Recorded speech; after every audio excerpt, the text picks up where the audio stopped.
የሰው ልጅ የህይወት ተሞክሮ በትክክል የሚገልጸው ምንድነው? ዓለምን በደንብ ከተዘዋወሩ በአንድ የፕላኔታችን ጥግ ሙሉ በሙሉ የተለመደው ነገር በሌላኛው ወገን እጅግ አስገራሚ ሆኖ ያገኙታል።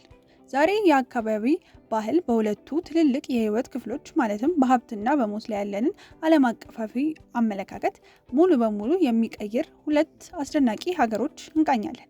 እንኳን ወደ ጸትራቭል በደህና መጡ። የዓለምን ልዩ ሚስጥራት መፈለግ የሚወዱ ከሆነ ሰብስክራይብ ማድረጉን እንዳይረሱ። እንቀጥል።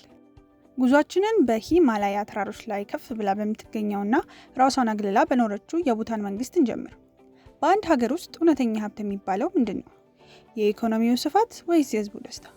በምድር ላይ ያሉ ፈጽሞ ሁሉም ሀገሮች ስኬታቸውን በገንዘብና በኢኮኖሚ እድገት ሲለኩ፣ የቡታን መንግስት ግን ሙሉ በሙሉ የተለየ መንገድ መርጧል።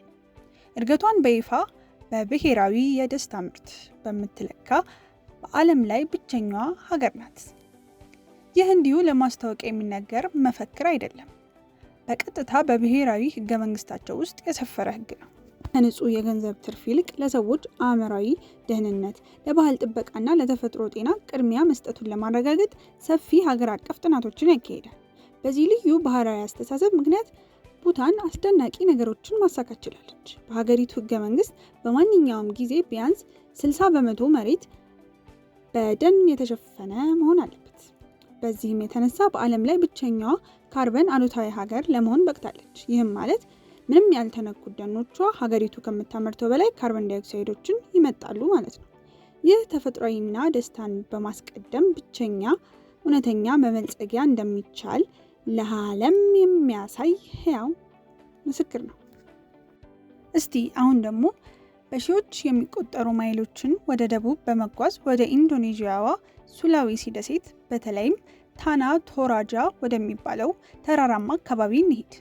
ቡታን ልዩ የህይወት መንገድን ስታሳየን፣ የቶራጃን ህዝቦች ደግሞ ያረፉ ሰዎችን የምናከብርበትን አስገራሚ መንገድ ያሳዩናል።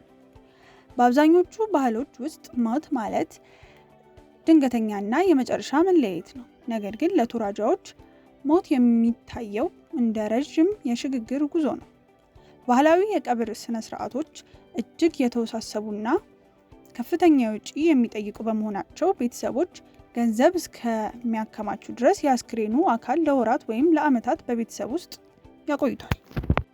በዚህ ጊዜ ሁሉ የሞተ ሰው እንደ ነፍሱ እንደ ታማሚ ሰው ነው የምትቆጠረው። ቤተሰቡ በየቀኑ በታላቅ ፍቅር ምግብ ያቀርብለታል፣ ልብሱን ይለውጥለታል፣ በዕለታዊ ውይይቶች ውስጥም ያካፍለዋል።